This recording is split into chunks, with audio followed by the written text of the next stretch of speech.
Bienvenue sur le 4e épisode de notre vlog Guidimo Dubaï.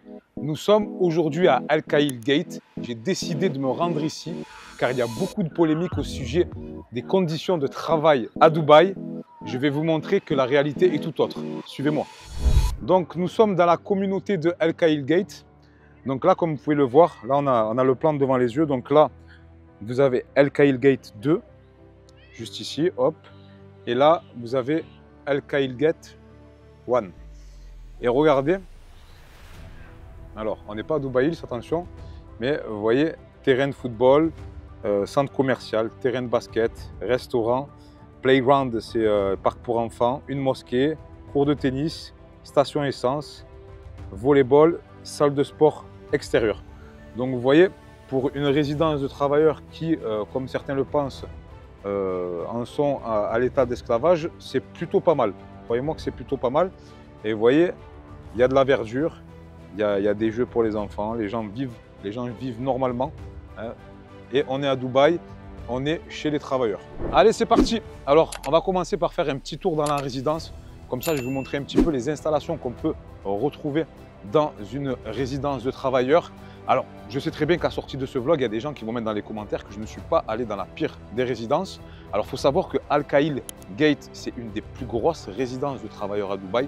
On trouve vraiment des travailleurs de toute communauté mélangée, que ce soit les Indiens, les Pakistanais, les Bengalis, les Africains, les Philippins. Donc, ils vivent vraiment tous ensemble. Je tenais vraiment à faire ce blog, excusez-moi, parce que malheureusement, alors surtout en France, dès qu'on parle de Dubaï, c'est toujours sujet à polémique. Dubaï, c'est les narcotrafiquants, les effadés fiscales, le bling-bling, le fake. Mais non, Dubaï, c'est pas que ça. Et Dubaï, c'est surtout pas l'esclavage parce qu'il y a beaucoup de préjugés par rapport aux conditions de travail. Et croyez-moi, je peux vous parler en tant que patron de plusieurs sociétés, quand il y a un conflit avec un employé, la justice, elle prend plus les patins de l'employé que de l'employeur.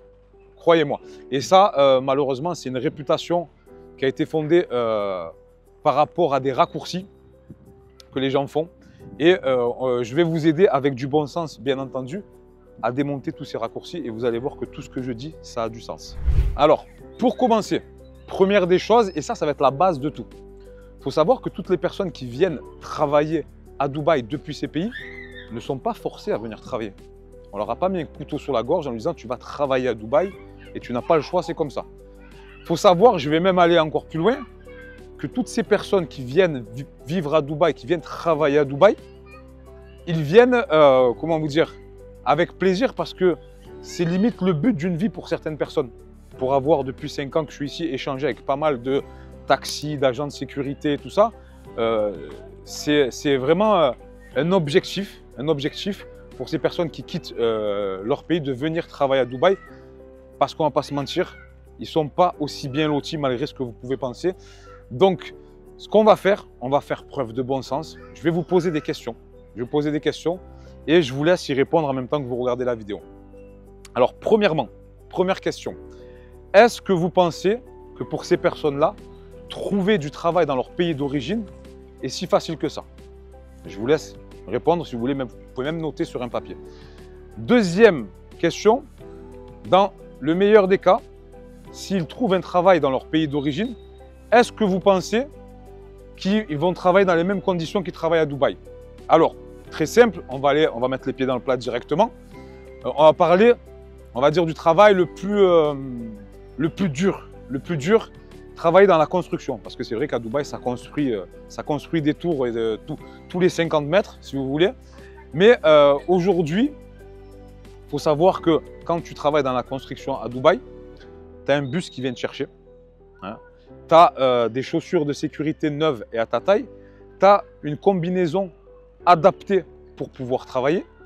Tu travailles dans un cadre sécurisé, échafaudage, conditions de sécurité, tout ça. Croyez-moi que c'est carré. Tu travailles avec des outils de qualité pour éviter de te faire mal aussi, c'est pas plus mal aussi. Déjà, rien que là, croyez-moi que dans leur pays d'origine, alors je ne suis pas allé vérifier, mais je ne pense pas qu'ils pourront trouver les mêmes conditions. Alors oui, effectivement, on a cette image quand on vient à Dubaï en vacances, on voit des fois une flopée de travailleurs assis sur le trottoir qui attendent le bus pour rentrer. dans un état plus que poussiéreux. Mais je ne sais pas si vos parents, votre père, votre frère, votre oncle a travaillé dans la maçonnerie, par exemple en France. Je ne pense pas qu'il rentrait à la maison tiré à quatre épingles et tout propre. Moi, pour moi, tout ce que je dis depuis tout à l'heure, c'est logique. Alors oui, il fait chaud à Dubaï, ce n'est pas un secret. Mais il faut savoir que le gouvernement a aménagé des horaires spéciaux pour les travailleurs pendant les périodes de grosse chaleur. Ça, peut-être vous n'êtes pas au courant, mais moi, je vous le dis. Pendant le ramadan aussi, pareil, il est interdit de travailler jusqu'à une certaine heure. Alors, je ne saurais pas vous dire exactement, pourtant, le ramadan s'est terminé la semaine dernière. Mais croyez-moi que le gouvernement fait très attention à ses travailleurs. Alors oui, effectivement, comme on a pu le voir pendant la Coupe du Monde au Qatar, il y a eu des morts. Il y a eu des morts. Mais est-ce qu'il y a des morts ou pas dans les autres pays sur les chantiers de construction? Je pense que oui. C'est juste que ce n'est pas médiatisé. Quoi d'autre? Alors là, je suis en freestyle. Mais donc, pour ce qui concerne les travailleurs dans la construction, je pense que dans leur pays, s'ils trouvent du travail dans la construction, ils n'auront pas les mêmes conditions pour travailler. Ensuite, on va parler des agents de sécurité. Agents de sécurité, pareil. Moi, alors, ce qui est bien, c'est que les agents de sécurité, c'est beaucoup des Africains, en général des Camerounais, donc qui parlent français, donc on arrive à échanger. Et croyez-moi qu'ils sont très contents de travailler à Dubaï et des conditions qu'ils ont pour travailler à Dubaï, soit en termes de salaire, en termes de confort, parce qu'aujourd'hui, quand tu es agent de sécurité, que ce soit dans un mall, dans une résidence moderne et luxueuse, c'est beaucoup moins compliqué que quand tu travailles à Yaoundé, parce qu'il y a beaucoup de Camerounais, comme j'ai dit, avec une vraie chaleur. Alors oui, l'été, des fois, dans les beach clubs, tu as des agents de sécurité qui sont en extérieur avec une chaleur insupportable. Mais malheureusement, c'est comme ça, c'est le travail. Moi-même, quand j'étais dans le secteur du tourisme, l'été, je travaillais. Des fois, l'été, je me retrouvais dans le désert. L'été, je me retrouvais sur la plage à m'occuper de mes clients. Il faisait très chaud, mais il faut remplir le frigo tout simplement. Et je pense aussi, j'en suis convaincu, que pour un poste similaire dans leur pays, le salaire ne serait pas le même, malgré qu'on ne va pas se mentir. Ce n'est pas ici qu'ils vont faire fortune. Mais il faut savoir que ces personnes-là aussi, c'est très important, elles sont en mission. Elles sont venues dans le but de pouvoir subvenir aux besoins de leur famille aussi. C'est une vraie mission, c'est notre mentalité. Ce n'est pas la même mentalité qu'on peut avoir, nous, qui venons de l'Occident. Parce que c'est vrai que cette mentalité-là, alors moi par exemple, je vais prendre mon exemple personnel, mon grand-père a quitté la Tunisie à l'époque, tout seul, pour pouvoir subvenir aux besoins de mon père, de mes oncles, de ma tante et de ma grand-mère. Mais aujourd'hui, nous, voilà, on n'est plus dans ça. Eux, malheureusement pour eux, c'est encore le cas. Mais comme je vous ai dit, et je l'ai dit au début, je le répète, ils ne sont pas forcés à venir ici. J'ai limite envie de vous dire qu'ils se battent. De ce qu'on m'a dit, il y en a qui se battent pour venir, pour gagner leur place à Dubaï. Comprenez ou pas? Donc là, on a parlé des workers, on est allé directement dans le plus dur, parce que c'est vrai que d'un point de vue extérieur, c'est vraiment ceux qui font le plus de peine. Alors en plus, vous avez dû les voir, je pense, sur les stories de tous les influenceurs pendant le ramadan, quand il y avait les distributions de repas avec des queues interminables. Mais là, c'est pareil. Ils ne font pas la queue parce qu'ils n'ont pas mangé. Ils font la queue parce que pendant un mois, ils vont avoir l'opportunité de pouvoir manger gratuitement et de faire une économie, que ce soit pour envoyer au pays ou pour se faire plaisir tout simplement.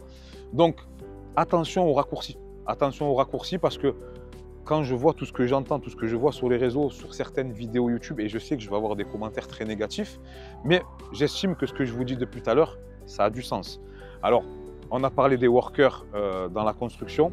Il y a beaucoup d'agents de sécurité, beaucoup de personnel de ménage aussi, beaucoup de taxis, beaucoup de livreurs. Ouais, les livreurs, je pense que c'est les limites les plus nombreux. Mais pareil, un livreur, un Deliveroo, quand il arrive, qu'il trouve du travail, qu'on lui donne un scooter fonctionnel, hein, qui peut, on va dire, lui permettre de travailler en toute sécurité, avec un casque, avec des équipements. Alors, limite, on est sur de l'armure de chevalier. Donc, croyez-moi qu'ils sont équipés pour ne pas se faire mal. Croyez-moi que dans leur pays, je ne pense pas. Je pense pas qu'au Bangladesh, on t'aurait donné un scooter dans cet état, de quoi te protéger. Et toujours pareil, s'ils ont la chance de trouver du travail dans ce secteur-là, est-ce que le salaire va être le même? Je ne pense pas non plus, malgré que je le répète encore une fois, ils ne gagnent pas des millions non plus. Donc, aujourd'hui, c'est très facile de dire à Dubaï, c'est l'esclavage, des temps modernes, Aujourd'hui, ces gens-là, ils travaillent pour que les riches, dans leur Ferrari, dans leur Lamborghini, puissent s'éclater. Mais non, il ne faut pas voir les choses comme ça. Aujourd'hui, il faut se dire que ces personnes-là sont venues pour travailler et elles ont trouvé un travail. Elles sont payées. Elles sont payées en temps et en heure. Elles sont logées. Là, je vais vous montrer les conditions un petit peu de logement, ce qu'il y a un petit peu dans cette résidence. Alors, c'est vrai que limite, là, je me rends compte que je suis venu dans un endroit trop clean. Mais vous allez comprendre parce que alors, on va éviter de filmer les gens de face, de filmer les visages, tout ça et tout. Mais vous allez voir que c'est vraiment les travailleurs que vous croisez quand vous prenez le taxi, quand vous allez au mall, voilà, quand vous faites livrer votre McDonald's. Donc on est vraiment dans une grosse communauté de travailleurs. Maintenant, si vous attendez à voir des bidonvilles, tout ça et tout, ce ne sera pas pour aujourd'hui, hein, je vous dis la vérité. Mais voilà, moi je veux vraiment qu'on enlève cette étiquette. Alors oui, vous allez dire, mais toi, tu es là pour nous vendre de l'immobilier, pour nous vendre Dubaï, donc c'est sûr que tu ne vas pas dire le contraire. Mais aujourd'hui, moi, ce que je vous demande, c'est juste du bon sens. Est-ce que dans leur pays d'origine, ils auraient trouvé un travail? Est-ce que dans leur pays d'origine, ils auraient travaillé dans ces conditions-là? Et est-ce que dans leur pays d'origine, ils auraient eu un salaire à la hauteur de ce qu'ils touchent aujourd'hui à Dubaï? Comme je l'ai dit, je suis convaincu que non. Alors là, ce que je vais essayer de faire, hein, on va essayer de trouver un Camerounais, hein, parce que les Camerounais parlent français, et on va essayer de lui poser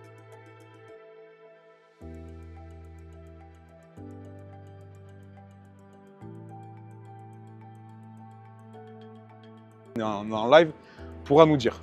Bon, je vous mens pas, ça a été galère, mais j'ai réussi à trouver un Camerounais. Alors, je suis avec Stéphane. Bon, Stéphane ne désire pas dévoiler son visage. Salut Stéphane, ça va, tu vas bien? Je vais bien, merci. J'espère que vous aussi.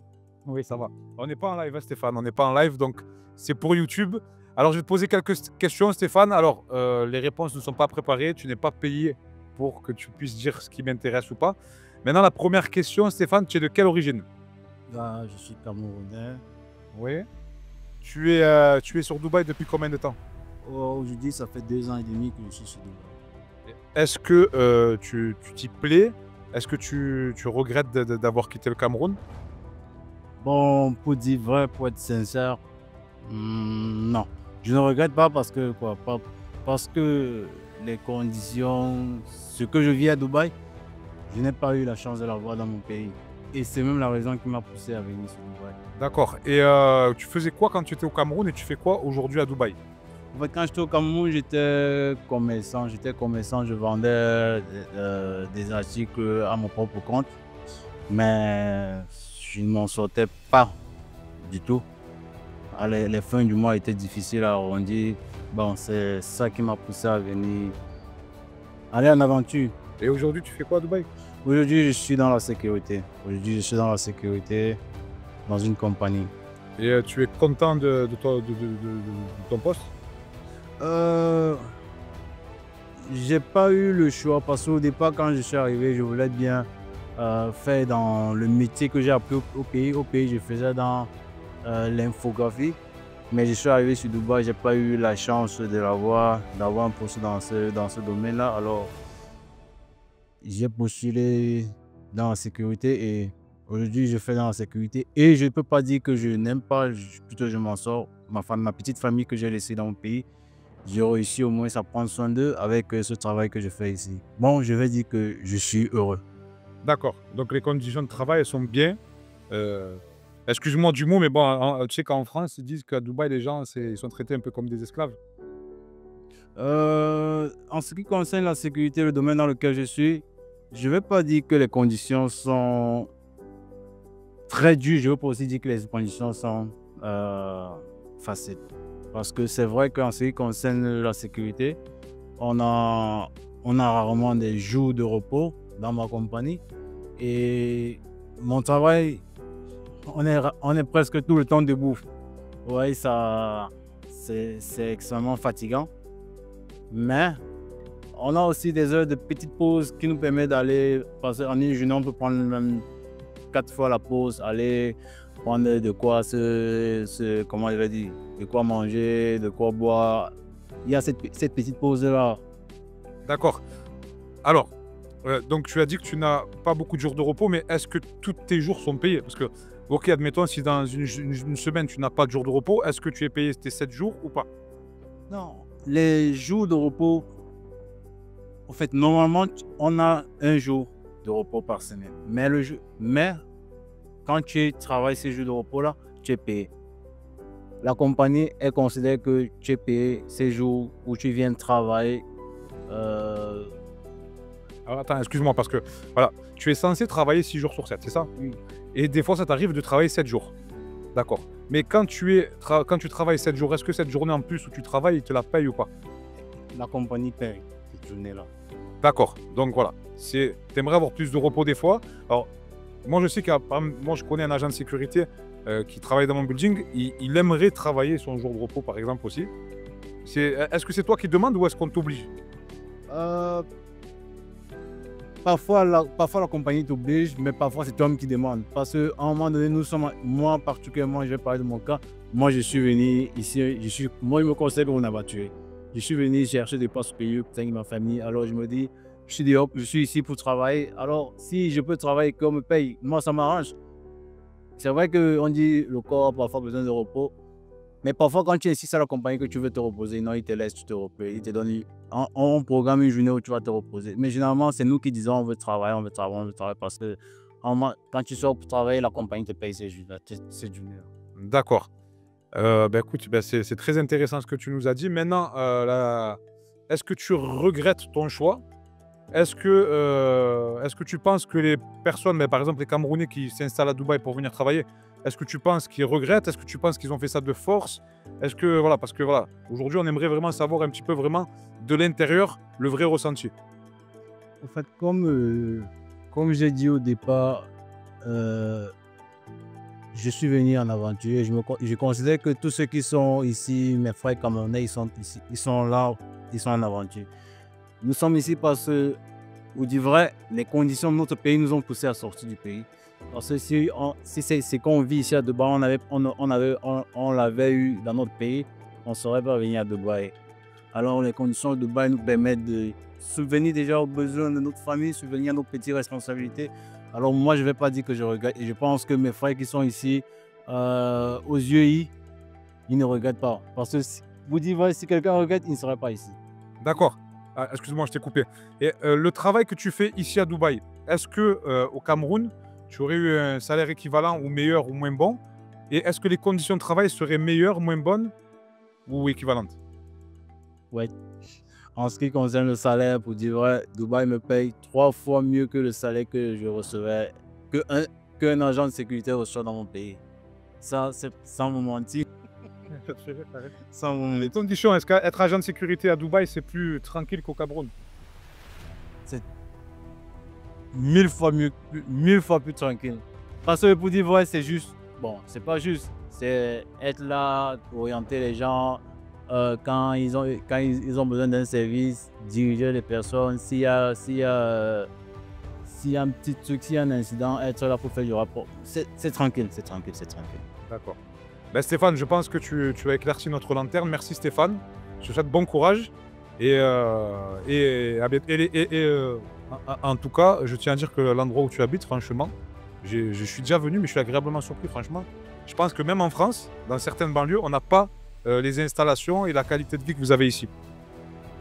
Euh, En fait, les conditions de vie et les conditions où nous dormons, c'est très bien. Parce que c'est vrai que nous sommes dans des chambres, nous sommes parfois 4, 5, 6. Ça dépend de l'espace que nous avons dans les chambres. Mais c'est très bien. C'est très bien, c'est propre, c'est calme, c'est c'est bien, c'est vivable. Et au Cameroun, là où tu habitais, est-ce que là, la résidence était aussi bien qu'ici, mieux ou moins bien? En fait, en termes d'endroits où dormir au Cameroun, pour dire vrai, au Cameroun, j'avais un très grand espace où je pouvais dormir, où j'étais seul dans ma chambre. Maintenant, je suis arrivé en aventure à Dubaï. Nous sommes 4, 5, parfois 6 dans la chambre. Moi, je sais que je suis en aventure, je suis là pour travailler. Tant que je réussis à mettre à l'aise ma petite famille, tant que je réussis à avoir mon petit pain quotidien, pour moi, ça m'arrange. Stéphane, merci. Je te souhaite bonne continuation dans ton aventure à Dubaï. Merci beaucoup, merci. Merci.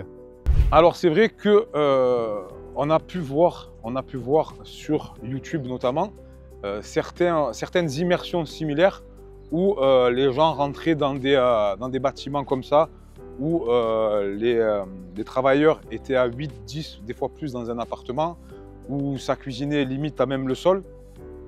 Maintenant, pareil, je vais vous poser une question très simple, où je vais vous donner un exemple en fait. Je vais vous donner un exemple. Imaginez, je suis patron je suis un constructeur à Dubaï.